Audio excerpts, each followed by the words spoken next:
دونوں.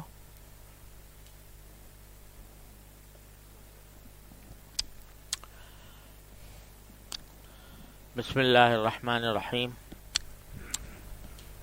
الحمد للہ رب العالمین والصلاة والسلام على سیدنا و مولانا محمد خاتم النبیین و امام المرسلین وعلى آلہ واصحابہ اجمعین وعلى كل من تبعهم بإحسان إلى يوم الدين. اما بعد، پچھلے اتوار کو حضرت ابراہیم علیہ السلام کی ایک دعا کے بارے میں کچھ گفتگو کی تھی کہ جب حضرت ابراہیم علیہ السلام نے اپنی قوم سے بالکل براءت کا اظہار کیا اور یہ فرما دیا کہ بدت البغضاء بیننا و بینکم، بدت العداوۃ والبغضاء، بدت البغضاء بیننا و بینکم، قد بدت البغضاء بیننا و بینکم، کہ ہمارے تمہارے درمیان اب عداوت قائم ہو گئی ہے. ہیں تو ہم وطن، ہم زبان، لیکن چونکہ تمہارا دین الگ ہے، میرا دین الگ ہے، لہذا ہمارے تمہارے درمیان کوئی محبت کا اور اخوت کا رشتہ باقی نہیں رہ سکتا. اب یہ اتنا بڑا اعلان فرما دیا اور پوری قوم کو اپنا دشمن بنا لیا، تو ظاہر ہے کہ ان کی طرف سے دشمنی کا معاملہ، عداوت کا معاملہ، ایذا رسانی کا معاملہ ہونا کچھ بعید نہیں تھا. تو اس موقع پر یہ سب کرنے کے بعد، ان سے برات کا اظہار کرنے کے بعد، فوراً اللہ تبارک و تعالی کی طرف متوجہ ہو کر یہ فریاد کی کہ ربنا علیک توکلنا و الیک انبنا و الیک المصیر، کہ اے ہمارے پروردگار، ہم نے آپ ہی پر بھروسہ کیا ہے اور آپ ہی کی طرف ہم رجوع کرتے ہیں اور آپ ہی کے پاس ہمارا آخری ٹھکانہ ہے. اور پھر یہ کہ ربنا لا تجعلنا فتنة للذین کفروا، اے ہمارے پروردگار، ہمیں ان کافروں کا تختہ مشق نہ بنائیے. بغفر لنا ربنا، اور ہمارے پروردگار ہماری مغفرت فرما دیجیے، انک انت العزیز الحکیم. تو یہ دو جملے جو پہلے فرمائے کہ ہم نے آپ پر ہی بھروسہ کیا اور آپ ہی کی طرف رجوع کرتے ہیں، تو دو ہیں یہ صفتیں جو بیان کی، ایک توکل اور ایک انابت. یہ دو چیزیں ہیں جو مطلوب ہیں بندے سے. یہ دو چیزیں پیدا ہو جاتی ہیں تو پھر بندہ واقعی اللہ کا بندہ بن جاتا ہے اور اللہ تبارک و تعالیٰ کی رحمت کا مورد بنتا ہے. ایک اللہ پر توکل، بھروسہ، اور ایک اس کی طرف انابت، رجوع. تو ان دونوں باتوں کی ذرا تھوڑی سی تشریح کر دوں اپنے لیے، کیونکہ ہم کہتے تو ہیں سبھی کچھ، باتیں بہت بناتے ہیں، لیکن جو حقیقت ہے ان صفات کی، اللہ تعالیٰ وہ ہمیں عطا فرما دے. تو اس کا مذاکرہ میں اس لیے کر رہا ہوں کہ اللہ تعالیٰ وہ اس کا جو مطلوب درجہ ہے وہ ہمیں عطا فرما دے، محض زبانی نہیں، حقیقی طور پر. توکل جو ہے نا، یہ عربی کے لفظ وکالہ سے نکلا ہے. وکالہ کے معنی ہوتے ہیں کوئی کام کسی کے سپرد کرنا. اسی لیے کوئی آدمی جس کو آپ کوئی کام سپرد کریں کہ میری طرف سے تم یہ کام کر دینا، اس کو وکیل کہتے ہیں. ٹھیک ہے، وکیل اس کو کہتے ہیں کہ جو میری ایک جائیداد ہے میں بیچنا چاہتا ہوں، میں کسی کو کہتا ہوں بھائی تم بکوا دو، وہ میرا وکیل ہو گیا. میں کوئی چیز خریدنا چاہتا ہوں، خود بازار نہیں جا سکتا، کسی کو کہتا ہوں بھائی تم خرید لانا، وہ میرا وکیل ہو گیا. کوئی مقدمہ چل رہا ہے عدالت میں اور میں خود عدالت میں جا کر پیروی نہیں کر سکتا، کسی کو کہتا ہوں کہ تم میری طرف سے پیروی کر دینا، وہ وکیل ہو گیا. تو وکیل ہر اس شخص کو کہتے ہیں جس کو کوئی انسان اپنا کوئی کام سپرد کرے. اب جب کسی کو کوئی کام سپرد کیا جاتا ہے تو بندہ ایسے تو نہیں کہ کسی کو ایسے چلتے راستے آدمی کو پکڑ لیا اور اس کو کہہ دیا کہ تم میرا یہ کام کر دینا، تم میرے وکیل بن جانا. بلکہ آدمی اس میں دیکھتا ہے کہ آیا یہ میرا کام صحیح کر سکے گا یا نہیں کر سکے گا. تو پہلی بات تو یہ دیکھتا ہے کہ بھائی یہ آدمی جس کام کے لیے میں اس کو بھیج رہا ہوں وہ جانتا بھی ہے کہ نہیں، یعنی اس میں اس کا علم ہے کہ نہیں. جب کہے گا، اگر کسی ایسے ہی چلتے ہوئے کو کہہ دیا اور کہا کہ بھائی تو میری جائیداد بیچ دے، اس کو نہ جائیداد کا پتہ، نہ اس کو اس کی رجسٹری کا پتہ، نہ اس کو کوئی اس سے کبھی تجربہ، تو میں نہیں کر سکتا. پہلے یہ دیکھوں گا کہ بھائی اس کو اس کام کا تجربہ ہے کہ نہیں ہے، اس کا علم ہے کہ نہیں ہے. تو پہلی چیز جو دیکھنے کی ہوتی ہے وہ کیا ہے؟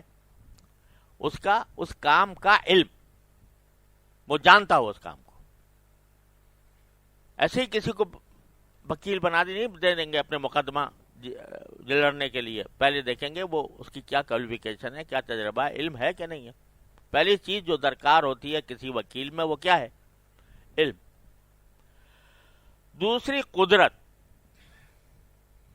کہ وہ یہ کام کر سکے گا یا نہیں. ہے بڑا قابل آدمی لیکن اتنا مصروف ہے اور اتنا زیادہ مصروف ہو گیا ہے کہ ہمیں وقت ہی نہیں دے سکتا، قدرت نہیں اس کو، یا وہ اپاہج ہو گیا ہے، معذور ہو گیا ہے. تو ایسے شخص کو ہم کبھی وکیل نہیں بنائیں گے، بلکہ یہ دیکھیں گے کہ وہ کر بھی سکتا ہو یہ کام. تو علم چاہیے پہلے، پھر قدرت چاہیے. ٹھیک ہے، اس کے بغیر کسی کو ہم اپنے کام اس کو سپرد نہیں کر سکتے. کسی کو ملازم بنا دیا، آپ نے دکان پہ بٹھا دیا، ٹھیک، تو ایسے آدمی کو پہلے دیکھیں گے کہ وہ یہ کام جانتا ہے کہ نہیں جانتا، اور کر بھی سکتا ہے کہ نہیں کر سکتا، مریض تو نہیں، اپاہج تو نہیں. تیسری بات یہ کہ وہ اس کے اوپر دیانت پر اس کی اعتماد بھی ہو، اعتماد ہو. ہے تو علم بھی ہے اور قدرت بھی ہے، مگر ہے چالاک آدمی، سمجھے نا، اور کسی وقت اندیشہ ہے کہ کسی وقت دھوکہ دے جائے گا. تو باوجود علم ہونے کے، قدرت ہونے کے، ہم اس کو اپنا وکیل نہیں بنائیں گے، بلکہ اس وقت بنائیں گے جبکہ اعتماد ہوگا، اس کا مکمل اعتماد ہوگا، تب بنائیں گے. تو تین چیزیں درکار ہوتی ہیں کسی کو اپنا کام سپرد کرنے کے لیے: ایک علم، ایک قدرت، اور ایک اعتماد اور بھروسہ اس کے اوپر. تو اب اللہ جل جلالہ، توکل نام ہے اس کا، کہ بندہ اللہ جل جلالہ کو اپنا وکیل بنا دے، وکیل بنا دے. حسبنا اللہ ونعم الوکیل، سمجھے نا. وہ اس کے اندر سے صفات دیکھ لو علم کسی کا ایسا ہو سکتا ہے، قدرت کسی کی ایسی ہو سکتی ہے، اعتماد کسی پر ایسا ہو سکتا ہے؟ نہیں ہو سکتا. لہذا فرما دیا حسبنا اللہ و نعم الوکیل، ہمارے لیے تو اللہ کافی ہے اور وہی بہترین کارساز، ہم اس کا ترجمہ کر دیتے ہیں کارساز ہے. تو اگر دیکھو تو جتنے بھی انسانوں کو آپ وکیل بناتے ہو تو اس کا بے شک علم بھی دیکھ لیا، قدرت بھی دیکھ لی، اعتماد بھی دیکھ لیا، لیکن کوئی چیز بھی ان میں کامل نہیں ہوگی. اس کے اندر نہ علم کامل ہوگا، نہ قدرت کامل ہوگی، نہ بھروسہ کامل ہوگا. اچھا خاصا بہترین کام کر رہا ہے، سالہ سال تک ملازم بنا ہوا ہے، ایک دم سے دھوکہ دے گیا. تو کامل کسی چیز کے اوپر اتنا بھروسہ نہیں کر، نہ اس کے علم پر، نہ اس کی قدرت پر، نہ اس کی صلاحیت پر، نہ اس کے قابل اعتماد ہونے پر. لیکن اللہ جل جلالہ، ان کا علم بھی کامل، ان کی قدرت بھی کامل، اور ان کے اوپر بھروسہ بھی کامل کہ وہ جو کریں گے میرے مفاد کے لیے کریں گے، جو بھی کریں گے میرے مفاد کے لیے کریں گے. تو بندہ جب اپنے آپ کو اللہ تبارک و تعالیٰ اپنے سارے کاموں کو اللہ تبارک و تعالیٰ کے سپرد کر دیتا ہے، یہ سمجھ کر کہ میرے علم سے زیادہ ان کا علم ہے، میری قدرت سے زیادہ ان کی قدرت ہے، مجھے اپنے اوپر اتنا بھروسہ نہیں جتنا ان پر بھروسہ ہے، تو اس کا نام ہوتا ہے توکل. کہ ہر ایک کام میں بھروسہ اسی پر ہے، اللہ تبارک و تعالیٰ پر. اعتقاد کے لحاظ سے تو ہر مسلمان کا اعتقاد ہوتا ہے، میرا بھی، آپ کا بھی، ہر ایک کا ہے کہ بھئی اللہ تبارک و تعالیٰ ہی سارے کاموں کا کرنے والا ہے. کوئی پتا اس کی مشیت کے بغیر نہیں ہلتا، کوئی ذرہ اس کی مشیت کے بغیر حرکت نہیں کرتا، اور وہ عزیز بھی ہے، یعنی غالب بھی ہے سب پر، اور حکیم بھی ہے. جو کام ہوتا ہے وہ حکمت سے خالی نہیں ہوتا. اگر ایک پتا بھی گر رہا ہے کہیں تو اس کی کوئی نہ کوئی حکمت ہے. ایک کیڑا چلتا ہوا جا رہا ہے زمین کے اوپر، ہمیں نہیں پتا وہ کیوں جا رہا ہے، لیکن یقیناً اس کے پیچھے کوئی حکمت ہے جو وہ کیڑے کو حرکت دے رہی ہے اور چلا رہی ہے. تو اس واسطے اعتقاد تو الحمدللہ ہر مومن کا ہوتا ہے اس بات کے اوپر کہ ہر کام کا، ہر چیز کا کارساز اللہ جل جلالہ ہے، اور اسی پر بھروسہ کرنا چاہیے. اعتقاد تو ہو گیا توکل کے اوپر، لیکن یہ اعتقاد صرف نظری حد تک ایک مومن کو حاصل ہوتا ہے اکثر و بیشتر. عملی توکل اور عملی بھروسہ اور عملی توحید، میں پہلے بھی توحید کے بارے میں عرض کیا تھا، توحید کا عقیدہ تو سب کا ہے، اللہ ایک ہے، لیکن اور ہر کام اس سے ہوتا ہے، لیکن یہ اعتقاد ہے دل میں. جب عمل کرنے پر آتے ہیں تو ہم کبھی اس کی طرف رجوع کر رہے ہیں، کبھی اس کی طرف رجوع کر رہے ہیں، کبھی اس پر بھروسہ کر رہے ہیں، کبھی اس پر بھروسہ کر رہے ہیں. تو وہ توحید کا اعتقاد جو ہے وہ اپنے حال میں اور اعمال میں تبدیل نہیں ہو رہا. اسی طرح توکل پر اعتقاد تو ہے اس معنی میں کہ بھئی بھروسہ کس پر کرنا چاہیے. کوئی پوچھے کہ صرف مسلمان سے کیا جواب دے گا؟ اللہ پر. اعتقاد ہے پکا، لیکن جب ہو گیا بیمار، فرض کرو، سب سے پہلے کیا کرے گا؟ ڈاکٹر کے پاس جائے گا، سمجھے نا.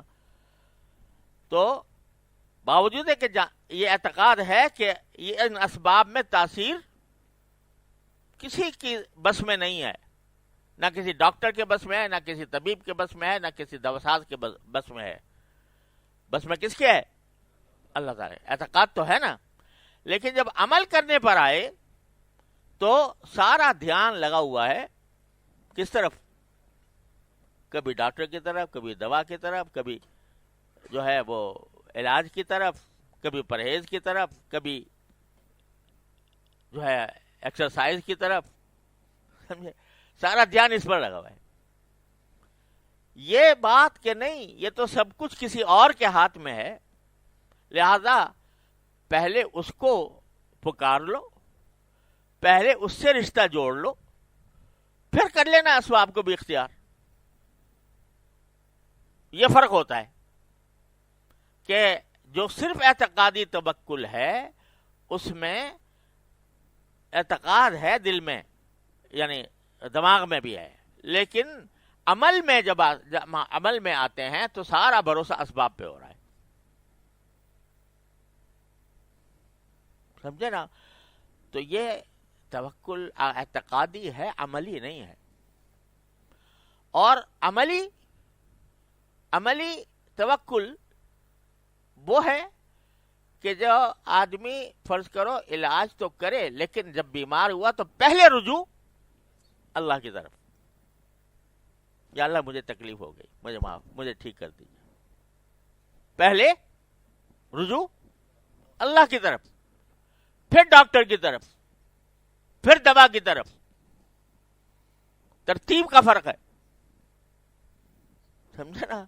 ترتیب کا فرق ہے. ہماری حالت یہ ہے کہ ہمارا پہلے دوڑ جو ہے سبب کی طرف ہوتی ہے، اور جو توکل حقیقی، توکل عملی ہے، اس کی دوڑ پہلے اللہ کی طرف ہوتی ہے.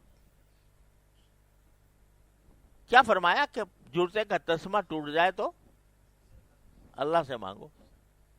ہاں جی، کیا سکھایا کہ تمہارے تسمے کا جوڑنے والا بھی ذہن میں یہ ہونا چاہیے، تسمے کا جوڑنے والا موچی نہیں ہے، کوئی اور ہے.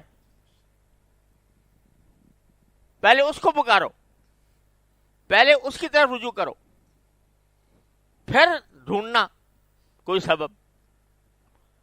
اگر اس کو نہ پکارا، اس کی مدد شامل حال نہ ہوئی، اس کی مشیت نہ ہوئی، 1000 موچی کو تلاش کرتے رہو، نہیں ملے گا. صحیح؟ اور مل بھی گیا تو ضروری نہیں کہ وہ اپنے اس کام میں کامیاب ہو جائے.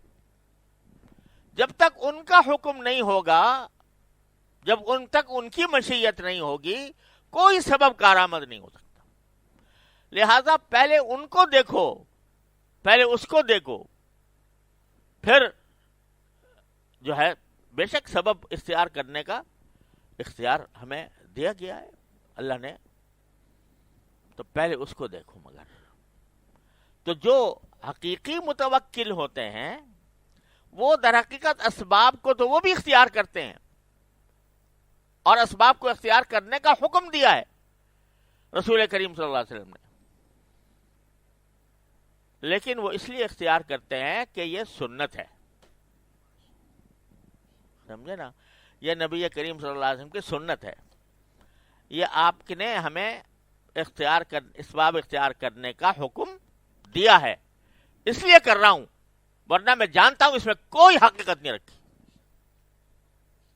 کوئی حقیقت نہیں. اس میں حقیقت صرف اسی کے ارادے میں ہے، اسی کے مشیت میں ہے، اسی کے حکمت میں ہے. تو یہ جو اسباب اختیار کر رہے ہیں وہ کس لیے؟ کہ ہمیں حکم ہے. حضرت علی رضی اللہ تعالیٰ عنہ جا رہے تھے جنگ صفین میں،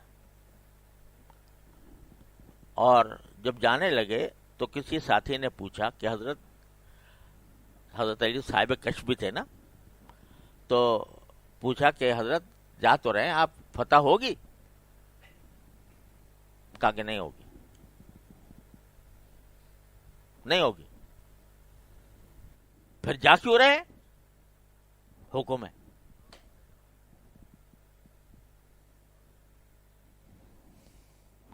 تو وہ جو اسباب اختیار کر رہے تھے وہ کس لیے؟ حکم تھا. اس لیے نہیں کہ وہ اسباب بذات خود کوئی کام کر سکتے تھے. ہمارے ایک حضرت والد صاحب رحمۃ اللہ علیہ کے معالج تھے، حضرت ڈاکٹر ہاشمی صاحب رحمۃ اللہ علیہ، بڑے نیک آدمی تھے. والد صاحب کے سے بہت تعلق، محبت، بڑی محبت سے علاج کرتے تھے. تو وہ ایک دن فرما رہے تھے کہ میری ساری زندگی، بوڑھے ہو گئے تھے، میری ساری زندگی کا تجربہ یہ ہے کہ دوا گھر میں انسان کے جسم میں جا کر کہیں اور کچھ پوچھتی ہے، کیا کروں، فائدہ کر جاؤں یا الٹی پڑ جاؤں، جیسا وہاں سے حکم ہوتا ہے ویسا ہی وہ کام کرتی ہے. تو فرق جو ہے نا ہمارے توکل اعتقادی اور توکل عملی میں، فرق یہ ہے ترتیب کا، اہمیت کا. کس کو اہمیت زیادہ دے رہا ہے انسان؟ دعا کو دے رہا ہے، اللہ تعالیٰ کی طرف رجوع کو دے رہا ہے، یا دوا کو دے رہا ہے؟ تو ہم لوگ جو ہیں وہ اسباب کو ہی اختیار اس طرح کیا ہوا ہے کہ ان اسباب ہی کو سب کچھ سمجھے بیٹھے. اسباب کو اختیار کرنا بے شک حکم ہے. صحابہ نے پوچھا کہ یا رسول اللہ، جب میں اپنی اونٹنی کو، اگر میں مثلا نماز پڑھنے گیا یا کسی کام کے لیے، تو اس کو باندھ کے جاؤں یا توکل کروں، جیسے جو اللہ چاہے گا ہو جائے گا؟ تو آپ نے فرمایا باندھو پھر توکل کرو. بر توکل پائے اشتر ببند، بر توکل پائے اشتر ببند، باندھو اور توکل کرو. تو اسباب کا ہمیں حکم ہے، لیکن اسباب کو سب کچھ سمجھ لینا، ساری دوڑ دھوپ کا محور بنا لینا، اسی کی دھن میں لگے رہنا، اسی کو یہ سمجھنا کہ اس سے مجھے مقصد میرا حاصل ہوگا، یہ توکل عملی نہیں ہے، صرف توکل اعتقادی ہے، صرف اعتقادی. تو یہاں جو حضرت ابراہیم علیہ السلام فرمانا ہے ربنا علیک توکلنا، وہ کس طرح کہ اپنی طرف سے جو کچھ کہنا تھا، سننا تھا، دعوت دینی تھی، دے دی. اور چونکہ اس دعوت کا ایک لازمی حصہ یہ تھا کہ کفر سے برات اختیار کریں، اور جو قوم کے کفار ہیں ان سے برات اختیار کریں، وہ کر لی. اب کیا ہونا ہے؟ وہ ہمیں ماریں گے، ہم سے لڑیں گے، ہمیں تکلیف پہنچائیں گے، تو جو چاہے کرتے رہیں، ہمارا توکل تو اللہ پر. ربنا علیک توکلنا، ہم نے تو اس پر توکل کیا. یہاں ایک بات اور عرض کر دوں، یہ دو قسمیں تو میں نے بتائی نا، ایک الٹی ترتیب والی، کیا مانا کہ پہلے اسباب اور پھر دوسرے، پہلا نظر اسباب پر، پھر مسبب پر، اللہ پر. اور دوسری کیا کہ پہلے نظر اللہ پر پھر اسباب پر. تو یہ دو قسمیں تو ہو گئی، پہلی ہم جیسے کمزوروں کی، دوسری جو ہے وہ نیک لوگوں کی. سمجھا کہ وہ ان کی نگاہ پہلے اللہ پر جاتی ہے اور پھر اسباب کو محض اس لیے اختیار کرتے ہیں کہ بھئی حکم ہے اس کا اختیار کرنے کا. ایک تیسری قسم اور بھی ہے توکل کی، اور عام لوگ عام طور سے توکل اس کو سمجھتے ہیں، ہے وہ توکل وہ کیا؟ اسباب کی طرف کوئی نگاہ ہی نہیں، اسباب کا کوئی اختیار ہی نہیں کر رہے سرے سے، کچھ نہیں، بس بھروسہ اللہ پر ہے. یہ تیسری قسم بڑی زبردست ہے، اس میں لوگ بڑے گمراہ بھی ہو گئے ہیں اور بہت اونچے مقام پر بھی پہنچ گئے ہیں. یہ کیا ہے؟ یہ توکل یہ ہے کہ بھائی جو کچھ میرے مالک میرے ساتھ کرے گا میں اس پر راضی ہوں، وہ بھوکا رکھے گا بھوکا رہوں گا، فاقے جھیلنے ہوں گے جھیل لوں گا، بس میں تو اللہ کے بس ذکر میں مشغول ہوں، میں اللہ کی عبادت میں مشغول ہوں، کچھ کروں گا نہیں، کوئی کماؤں گا نہیں. یہ بھی ایک توکل کا درجہ ہے. لیکن یہ میرے تمہارے بس کا کام نہیں ہے، سمجھے نا؟ یہ اقویاء کا توکل ہے، جن کی قوت ایمانی اتنی مضبوط ہوتی ہے کہ ٹھیک ہے جو ہوگا جھیل جائیں گے، میرے مالک کی طرف سے ہوگا، فاقہ آئے گا تو میرے مالک کا آئے گا، ہمیں اس فاقے میں بھی وہی مزہ آئے گا جو روٹی کھانے میں مزہ آتا ہے، سمجھے؟ اب یہ مقام جو ہے نا، یہ ہر ایک کے بس کا روگ نہیں ہے۔ صدیق اکبر رضی اللہ تعالیٰ عنہ غزوہ تبوک کے موقع پر سارا کچھ لا کے ڈھیر کر دیا کہ نہیں کر دیا؟ حضور اقدس صلی اللہ علیہ وسلم نے پوچھا کہ گھر میں کیا چھوڑ کے آئے؟ کہا کہ اللہ اس کے رسول۔ تو اسباب کیا کیے؟ جلا دیا، اسباب ختم کر دیے، کشتیاں جلا دی، جو کچھ ہوگا ہو رہے گا، میرا مالک مجھے جس طرح رکھے گا رکھے۔ فاقے منظور ہیں اللہ میاں کو، ٹھیک ہے فاقے کروں گا، اور چونکہ اللہ کو منظور ہے لہذا مجھے بھی منظور ہے۔ تو یہ توکل جو ہے نا، یہ ایک ایسا ہے کہ جو اقویاء کے لیے ہے، ہم جیسے کمزوروں کے لیے نہیں۔ اور اب ہوتا کیا ہے کہ بعض مرتبہ جو واعظین ہیں وہ اس قسم کا توکل کی تشریح وہ کرتے ہیں کہ دیکھو صدیق اکبر رضی اللہ تعالیٰ نے سارا مال لا کے ڈال دیا، تو ایسا توکل مانو کرو۔ نتیجہ ہے کہ بندہ مایوس ہو جاتا ہے، بھائی توکل تو میرے بس کا کام نہیں، سمجھے نا؟ وہ مایوس ہو کے جو کچھ کر سکتا تھا وہ بھی نہیں کرتا۔ تو یہ نادانی ہے، یہ دین کی سمجھ نہ ہونے کا نتیجہ ہے۔ یہ جو بڑے بڑے واقعات سناتے ہیں نا لوگ بعض میں، اور کہتے ہیں ایسے بنو، کہ نماز پڑھ رہے تھے اور پرندہ آ کے باغ کے درخت میں اٹک گیا، اتنا باغ تھا کہ نکل نہیں پا رہا تھا باغوں سے، درختوں سے، نماز پڑھتے پڑھتے ذہن اس طرف چلا گیا۔ تو ابو طلحہ رضی اللہ تعالیٰ نے کیا کیا؟ پورا باغ صدقہ کر دیا، کہ اس نے باغ نے میرے نماز میں میرا دھیان ہٹا دیا، لہذا باغ صدقہ کر دیا۔ تو بعض مرتبہ واعظین یہ واقعہ سناتے ہیں یہ کہہ کر کہ اے بندے تو بھی ایسا کر، سمجھے؟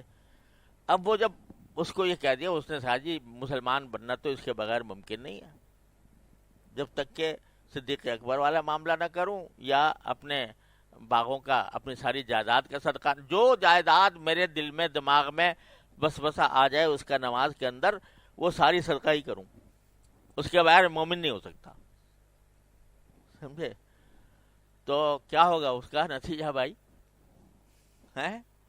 بھاگ جائے گا، مایوس ہو جائے گا، جو کر سکتا تھا وہ بھی نہیں کرے گا۔ تو بھائی کار پاکارہ قیاست خود مگیر، ان پاکوں کے کام کو اپنے پر قیاس نہ کرو۔ اللہ نے ان کو قوت دی تھی، ایمان کی طاقت دی تھی، وہ ہر کچھ جھیلنے کو تیار تھے۔ تم نے آج اگر فرض کرو اس کی اتباع کر کے تم نے توکل کر کے کہا جی میں کچھ کماؤں گا نہیں، آئے گا فاقہ تو جیل جاؤں گا، 2 دن فاقہ کر لیا، تیسرے دن جو ہے مصیبت آ گئی، سمجھے نا؟ تیسرے دن اوپر سے کفران نعمت شروع ہو گیا۔ میں نے اپنا حضرت والد رحمۃ اللہ علیہ سے سنا کہ ہے تو عجیب سا لطیفہ، لیکن والد صاحب سے سنا تھا کہ ایک صاحب تھے، وہ اسی درجے کا توکل کرنے بیٹھے تھے۔ کس درجے کا؟ کہ بھئی سبھی چھوڑنا ہے، فاقہ آئے گا تو کوئی بات نہیں، آج آنے دو۔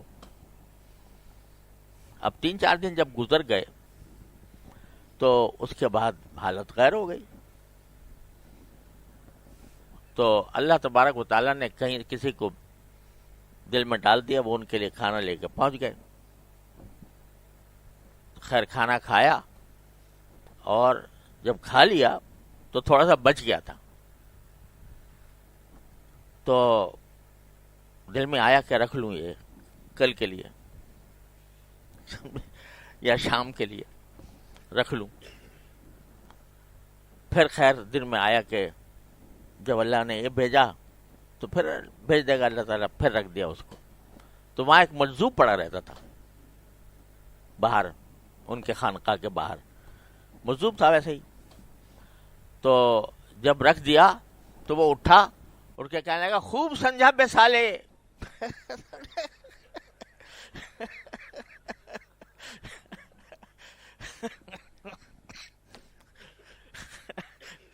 خوب سمجھا بے سالے، بھوک کو مار دیا جاتا.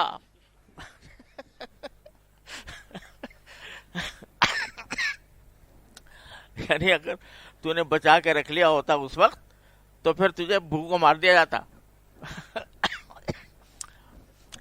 تو اگر کوئی آدمی ان کے نقل اتارنا چاہے، ہم جیسا آدمی کمزور ناتواں، تو اللہ اکبر. حضرت گنگوہی رحمۃ اللہ علیہ قطب الاقطاب، ان کے ایک دوست تھے، وہ اس طرح کے متوکل تھے اور سچے معنی میں. تو حضرت گنگوہی رحمۃ اللہ علیہ ایک دن ان کے پاس دعوت کے لیے چلے گئے ان کے گھر ملنے کے لیے. تو جب حضرت آتے تھے کچھ نہ کچھ، بہرحال مہمان آتا ہے تو کچھ دعوت کرتے. تو انہوں نے کہا دوست نے کہ بھائی مولوی رشید احمد آج تو ہمارے یہاں فاقہ ہے، تو اس واسطے میں کچھ خاطر تواضع نہیں کر سکتا. تو حضرت گنگوہی رحمۃ اللہ نے فرمایا تمہارے یہاں فاقہ ہے تو ہمارا یہاں فاقہ ہے، سمجھے؟ تو ہم بھی اسی طرح رہیں گے جیسے آپ رہ رہے ہو. خیر وہاں اپنے ہنسے بولے، اپنا جو کچھ بات چیت کرنی تھی وہ کی. تھوڑی دیر میں کہیں سے کوئی آدمی آ کے ان بزرگ کو جو ہے وہ کچھ پیسے دے گیا. تو انہوں نے جلدی سے کسی آدمی کو بلایا کہ بس جاؤ، جا کے کھانا بہت اعلی شان، جو مطلب اعلیٰ درجے کا کھانا، وہ پیسے سارے دے کے اسے کہا وہ کھانا لے کے آؤ. تو حضرت گنگوہی رحمۃ اللہ نے فرمایا بھائی اتنا اس کی کیا ضرورت ہے، اتنے اعلیٰ قسم کے کھانے کی، کافی تھوڑا بہت منگوا لو. کہہ رہے جب اللہ میں نے بھیجا تو مرغن بھیجا تو مرغن کھاویں گے.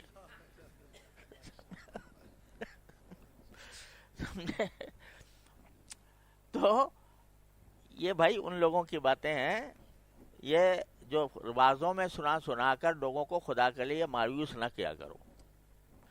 نہ ان پر تنقید درست ہے، نہ ان کی تقلید درست ہے. سمجھے آپ؟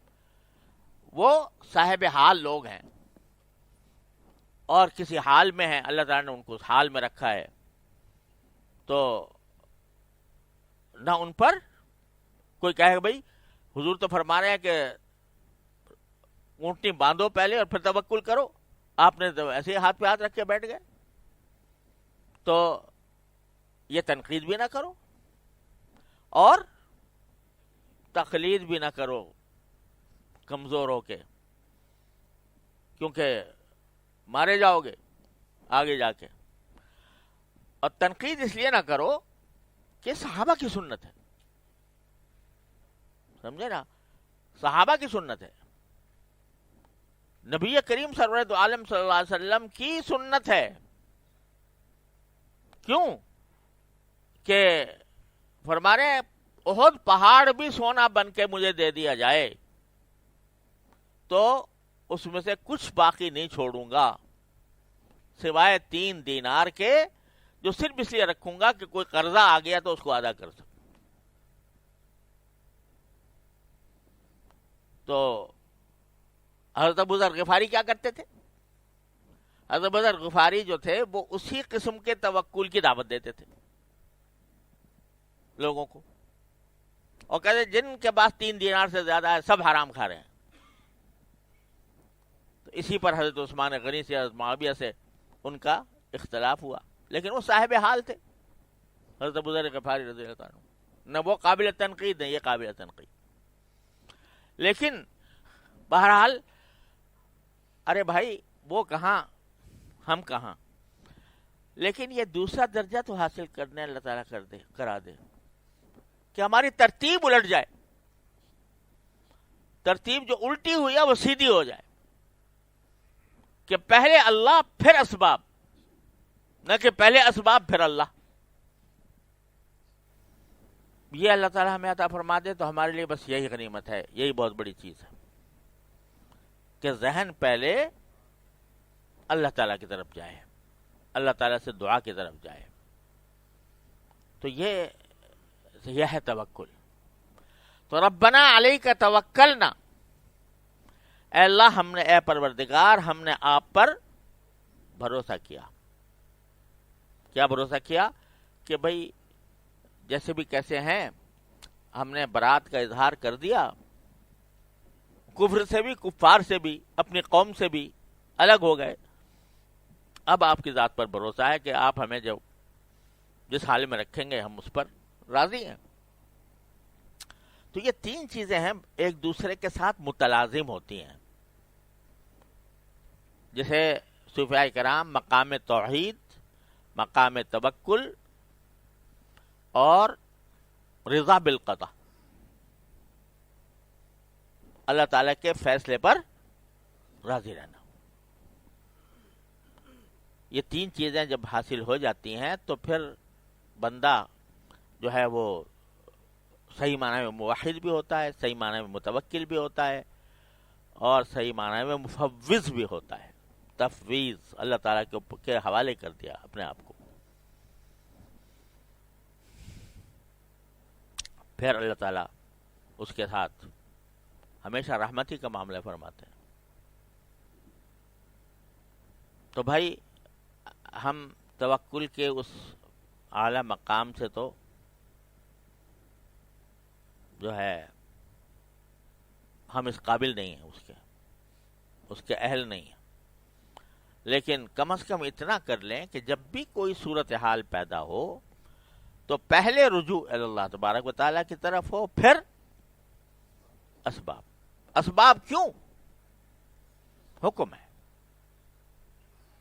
ہے کہ اسباب کرو، اختیار کرو، لیکن مسبب کی طرف نگاہ پہلے ہو، اسباب کی طرف بعد میں ہو.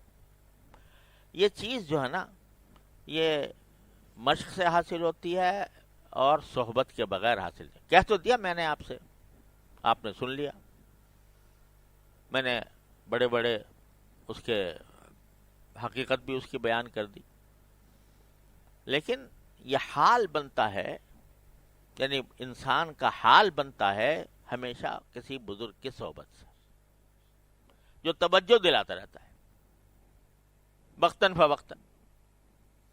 اس کے عمل سے یہ بات ظاہر ہوتی ہے اور توجہ بھی دلاتا رہتا ہے. ہمارے حضرت والا حضرت عارفی قدس اللہ تعالی سرہ جب یہ ہوا مشرقی پاکستان الگ ہوا، ڈھاکہ کا سقوط ہوا، پورا آدھا ہو گیا پاکستان. 70,000 مسلمان فوجیوں نے 70,000 90,000 ہتھیار ڈال دیے ہندو کے آگے. تو پورا ملک پر ایک مردنی تاری تھی، دل دکھے ہوئے تھے. تو ہم ایک مرتبہ حضرت والا کے یہاں گئے تو ویسے باتیں کر رہے تھے اور تبصرے ہو رہے تھے کہ بھئی وہ جنرل نیازی پہلے یہ کہہ رہا تھا کہ میرے سینے پہ ٹینک گزر کے جائے گا اگر ڈھاکہ پتہ کرنے کے لیے، اور پھر اس نے ہتھیار اس طرح ڈال دیے، اور جو خبریں آئی تھیں اس کے اوپر تذکرہ ہو رہا تھا. تو حضرت والا قدس اللہ تعالیٰ سرہ تشریف لائے، دیکھا یہ سب باتیں ہو رہی ہیں. تو فرمانے لگے کہ بھائی تم جو یہ باتیں کر رہے ہو اس سے شکست فتح میں تبدیل ہو جائے گی، یہ جو تبصرے کر رہے ہو، یا تمہاری جو دل ٹوٹے ہوئے ہیں ان کا کچھ مداوع ہو جائے گا؟ ارے اللہ کے بندو، اتنی دیر میں بیٹھ کے دعا کر دیتے، اللہ تعالیٰ سے رجوع کرتے کہ یا اللہ یہ ہم پر مصیبت آ گئی ہے، اپنی رحمت سے اس کو یا دور فرما دیجئے یا ہمیں صبر و سکون عطا فرما دیجئے اور اس کا انجام بہتر فرما دیجئے۔ تو یہ تمہاری جو گفتگو ہے، بیٹھے ہوئے جو تبصرے کر رہے ہو، یہ تبصرے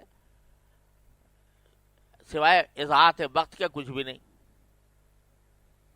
اور اگر یہی وقت تم اللہ تبارک و تعالیٰ کی طرف رجوع کر کے اس سے مانگتے تو کیا ہوتا؟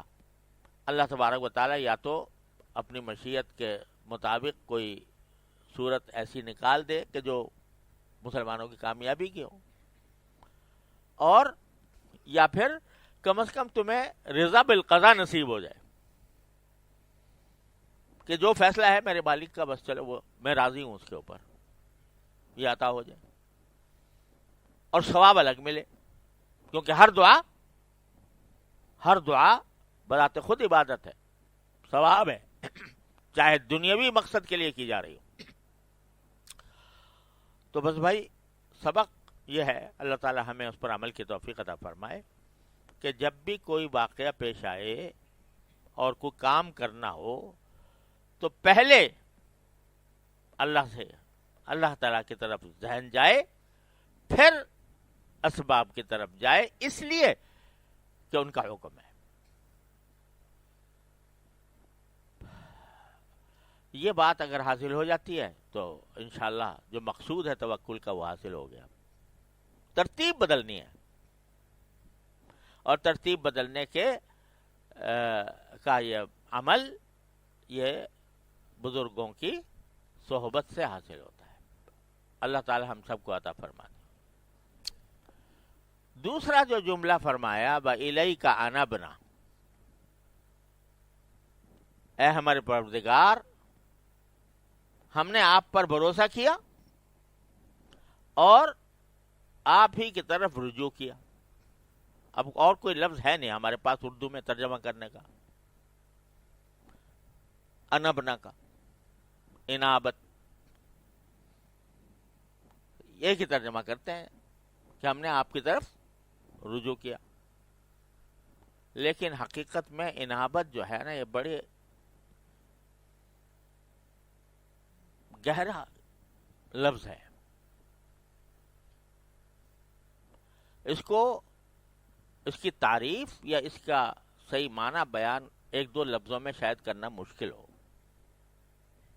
انابت ایک ہے رجوع کرنا، مطلب یہ کہ ہم نے کسی وقت اللہ میاں سے دعا کر لی یا اللہ یہ کام کر لے تو رجوع تو ہو گیا، سمجھے؟ بس ایک مرتبہ کر کے اگر فارغ ہو گئے، رجوع ہوا، انابت نہ ہوئی، سمجھے نا؟ انابت جو ہے وہ ایک کیفیت کا نام ہے کہ جو بندہ ہر وقت ہر آن بکثرت اللہ جل جلالہ سے تعلق قائم کیے ہوئے ہو، وہ ہے انابت۔ اگر ایک دو مرتبہ ہر نماز کے بعد ہم بیٹھ کے دعا کر رہے ہیں، ٹھیک ہے، رجوع تو ہو گیا، لیکن انابت یہ ہے کہ دھیان لگا ہوا ہے اللہ ہی کی طرف، اور کوئی کام بھی ہم کریں تو ذہن میں یہ ہو کہ میرا مالک، مجھے اپنے مالک کی رضا کے مطابق یہ کام کرنا ہے۔ اس میں دعا بھی داخل ہے، اس میں توبہ بھی داخل ہے، اس میں عبادت بھی داخل ہے، اس میں دل میں اللہ میاں سے باتیں کرنا بھی داخل ہے، دل میں۔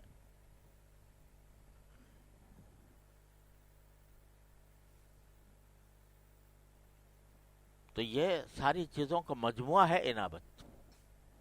یہاں تک کہ بعض حضرات مفسرین نے انابت کہا ہے کہ انابت نام ہے تمام اوامر الہی کی تعمیل کا.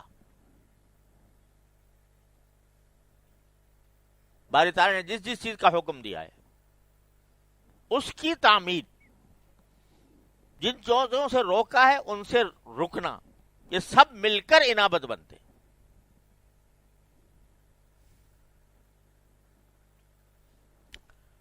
اور یہ کیا، ان فی ذالک لآیات لکل اواب منیب وانیبوا الی ربکم واسلموا لہ. اپنے پروردگار کی طرف انابت اختیار کرو. اس میں سبھی کچھ داخل ہے، دعا بھی داخل ہے، توبہ بھی داخل ہے. یہ انیبوا الی ربکم جو آیا ہے اس کی شان نزول میں مذکور ہے، مفسرین نے ذکر کیا ہے ایک روایت کہ جب شروع میں نبی کریم سرورد عالم صلی اللہ علیہ وسلم مکہ مکرمہ میں تھے اور دعوت کا آغاز فرمایا تھا، تو مشرکین کی طرف سے ہر آن ہر لمحے صحابہ کرام کو اذیتیں دی جا رہی تھی، تکلیفیں دی جا رہی تھیں، مظالم توڑے جا رہے تھے.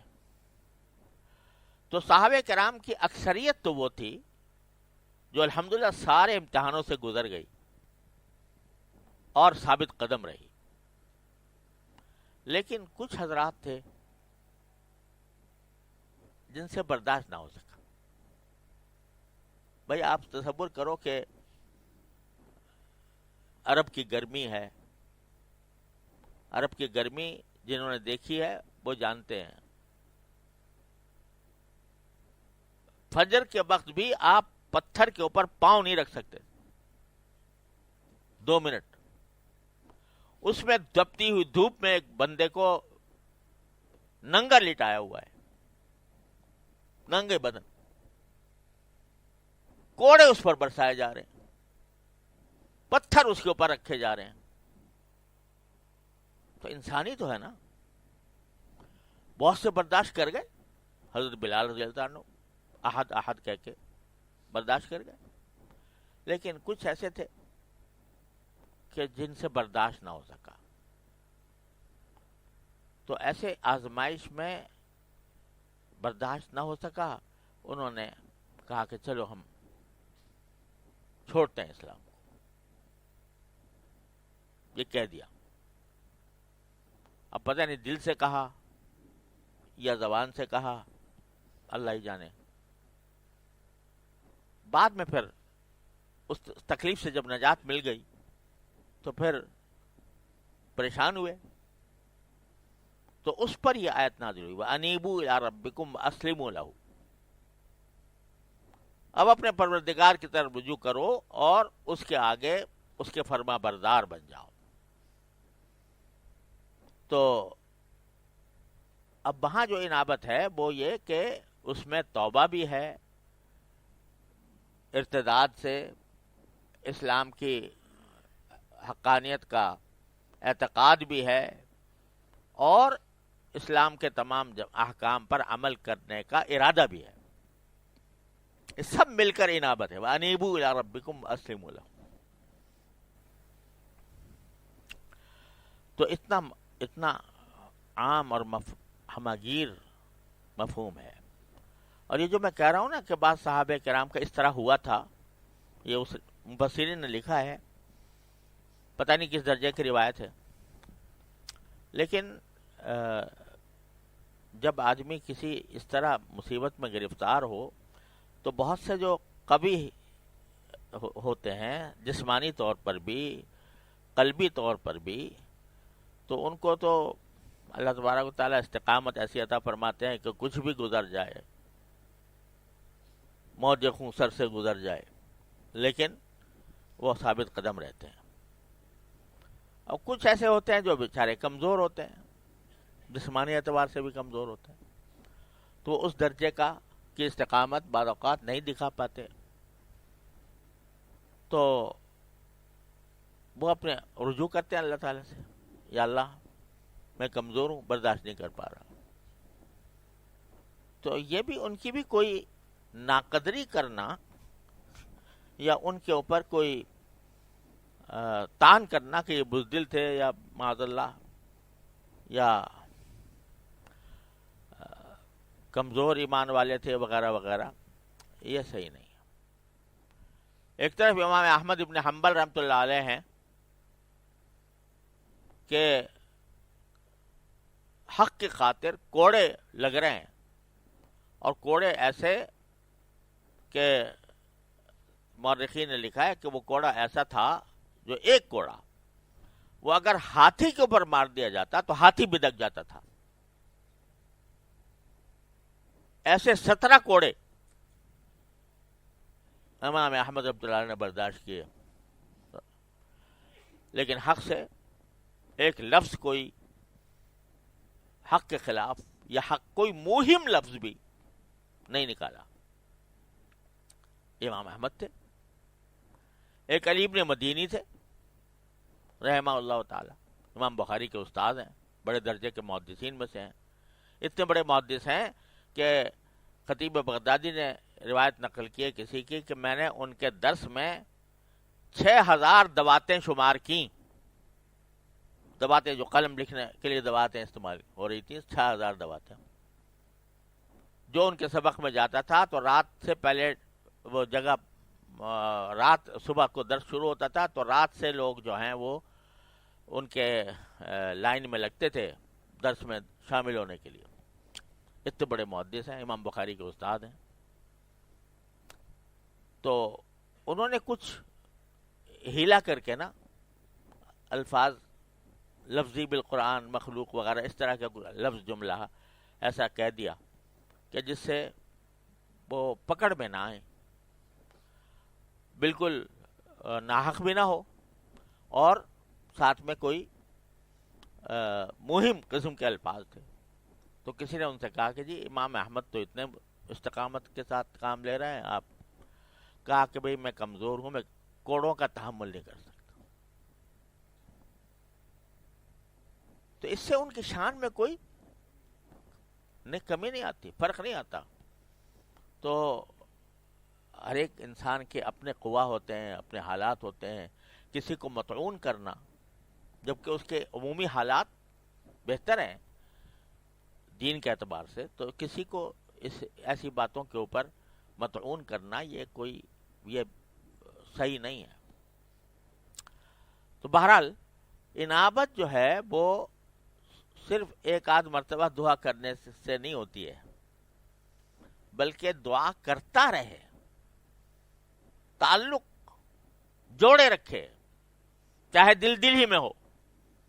ہمارے حضرت اس کو تعبیر فرمایا گیا، دل دل میں اللہ میاں سے باتیں کرتے رہا کرو. یا اللہ یہ کر لوں، یا اللہ یہ کر لوں. جو بھی مرحلہ آئے تو رجوع کر لو، یا اللہ یہ کر لوں. اللہ مغفر لنا بختر لنا. دو کشمکش آئی تھوڑی سی صحیح، اللہ مغفر لنا بختر لنا، اسی طرف رجوع کر لو. جب یہ کیفیت یعنی اللہ تعالیٰ کی طرف رجوع کرنے کی یہ کیفیت یہ انسان کا حال بن جاتی ہے، یعنی صبح شام چلتے پھرتے اٹھتے بیٹھتے ہر وقت اس کا دل اللہ تعالیٰ سے لگا ہوتا ہے، اس کا نام ہے انابت. اسی کو کہتے ہیں اخبات، بَأَخْبَتُوا إِلَىٰ رَبِّهِمْ. انابت اور اخبات یہ اللہ کے نیک بندوں کی صفت اللہ تبارک و تعالیٰ نے جگہ جگہ بیان فرمائی ہے. عبد المنیب، منیب اس کو کہتے ہیں جس کے اندر یہ انابت ہو. کیا ہے؟ دل اللہ کے ذات لگا ہوا ہے. دست بکار و دل بیار. آدمی کام کر رہا ہے چاہے دنیائی کا کام ہو اور دل کہیں اور لگا ہوا ہے. یہ ہے انابت.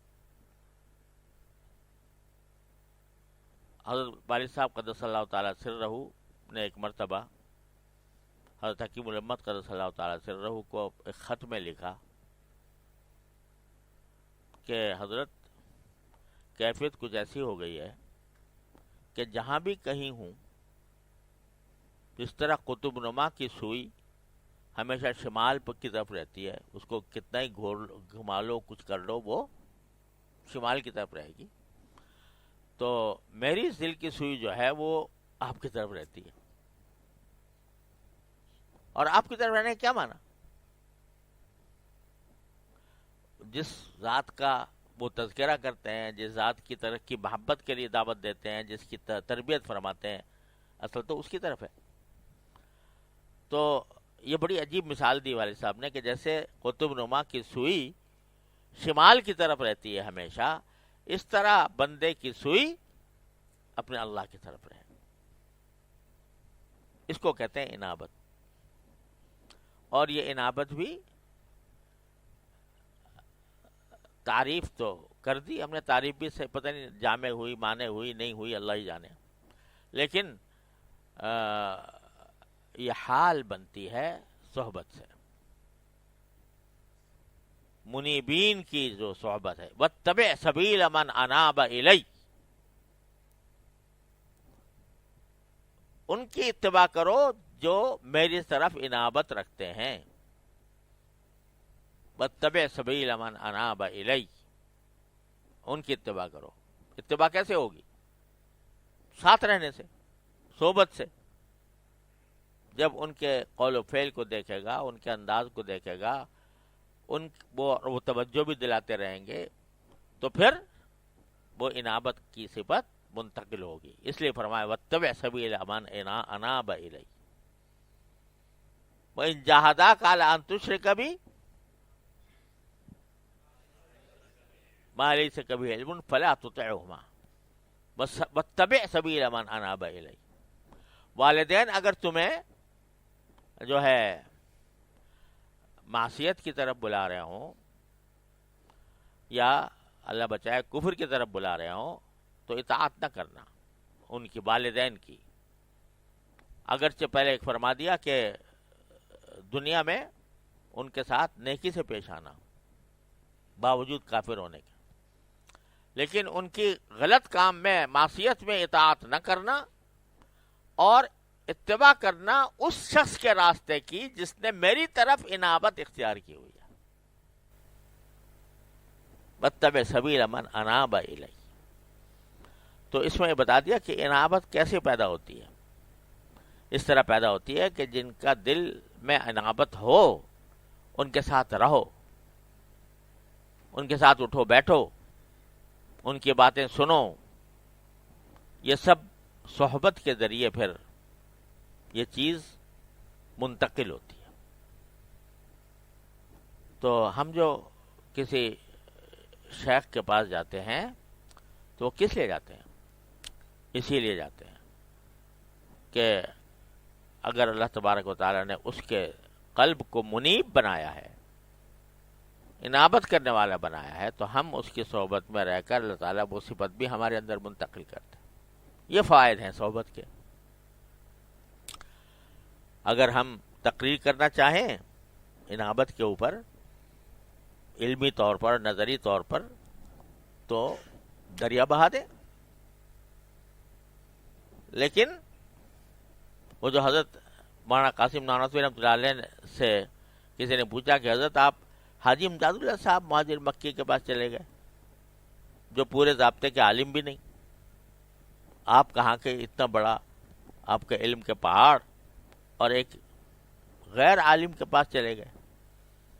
تو حضرت نے جواب میں فرمایا کہ بھئی ہماری مثال ایسی ہے کہ جیسے ہم سے کوئی پوچھے کہ بادام کیا ہوتا ہے، تو ہم بادام کے اوپر ایک تحقیقی مقالہ لکھ دیں، تصنیف کر دیں کہ فلاں جگہ پیدا ہوتا ہے، اس کی صفات یہ ہوتی ہیں، اس کے خواص یہ ہوتے ہیں، اس کے کھانے سے یہ فائدہ ہوتا ہے، اور اس کی تاریخ کیا ہے، سب سے پہلے کس نے بادام اگایا تھا، اور وہ کہاں کہاں کن مالک میں اگتا ہے. یہ سب ہم تفصیل لکھ دیں. کوئی پوچھے کھایا، تو کیا کھایا تو ہے نہیں، سمجھے نا. تو ہماری مثال ایسی ہے. حضرت حاجی صاحب کے پاس گئے اور انہیں تفصیل تو کچھ نہیں پتا تھی، بادام کی، لیکن انہوں نے ہاتھ میں رکھ کے ہمیں کھلا دیا. تو یہ فائدہ ہوتا ہے صحبت کا. اللہ تبارک و تعالیٰ اپنے رحمت سے ہم سب کو عطا فرما دے. یہ انابت باتیں کرنے کو میں نے بھی بنا دی بہت ساری باتیں آپ کے سامنے، لیکن اللہ تبارک و تعالیٰ اس کی حقیقت عطا فرما دے، اس کا حال بنا دے، حال کو مقام بنا دے اپنے رحمت سے. تو بھائی حضرت ابراہیم علیہ السلام نے اپنے ساری جد و جہد کی کائنات 2 لفظوں میں بیان فرما دی. ربنا علیک توکلنا وإلیک انبنا، اور پھر وإلیک المصیر. آخری بات یہ بھی کہ یہ ہر وقت ہمارے پیش نظر ہے کہ آخر آپ کے پاس ہی جانا ہے. تو لہذا اگر یہ دشمن ہمارا ہمیں ماریں تو، قتل کر دیں تو، ذبح کر دیں تو، جانا آپ ہی کے پاس ہے. لہذا جو اگر فرض کرو یہ ہمیں شہید کر دیں تو سبحان اللہ، ہم تو اللہ اکبر. حضرت تھانوی رحمۃ اللہ علیہ ایک مرتبہ فرماتے ہیں کہ میں اپنے گھر سے خانقاہ جا رہا تھا. اذان ہو گئی؟ اچھا چلو بس ٹھیک ہے، پھر بعد میں. وصلی اللہ تعالی علیہ